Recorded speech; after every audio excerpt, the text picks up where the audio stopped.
Boss, napapansin mo ba itong nakasulat sa battery mo? N50L, ayan po. N50L to SMF.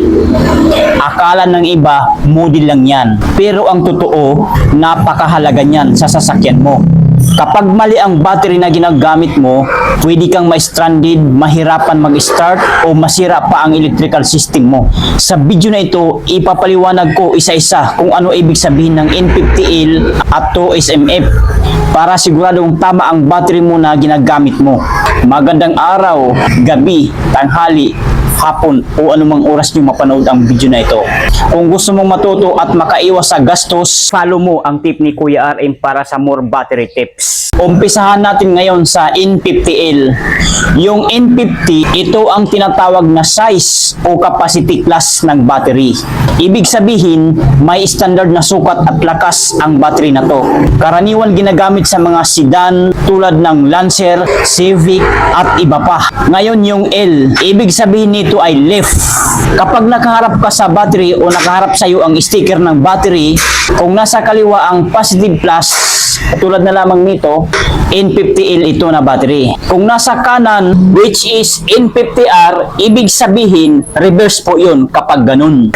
Importante ito boss, kasi kapag mali ang nabili mong battery, hindi aabot ang terminal. Pwede magka-problema sa wiring, delikado pa, baka mag-short circuit. Kaya tandaan, hindi lang size ang titingnan, pati terminal position. Ngayon, punta naman tayo sa to SMF. Yung to SM, ito yung galing sa Japanese Industrial Standard, GIS, na size code. Ibig sabihin, kapareho siya ng N50 sa laki at gamit.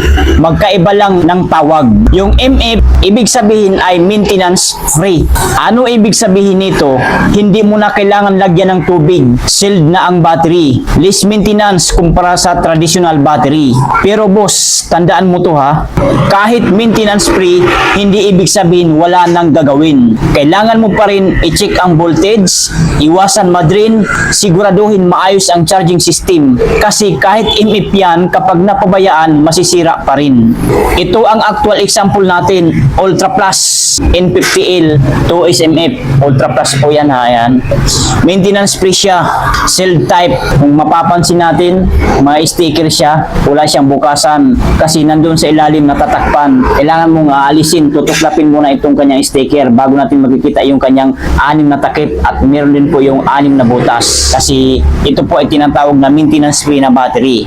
Sealed type, wala kang bubuksan. Perfect ito sa mga taong ayaw ng maintenance, gusto convenience, daily use ang sasakyan. Pero boss, kapag na-drain ito ng husto, minsan hindi na basta-basta nare-recover. Maraming nagkakamali dito boss, tulad ng basta bili lang ng battery kahit hindi tugma. Hindi tinitingnan kung left o right. Iniisip na dahil maintenance free, wala nang alaga. Resulta, mahina starting, madaling masira ang battery, sayang lang ang pera. Kaya dapat boss, alam mo ang meaning ng N50L at to SMF bago ka bumili.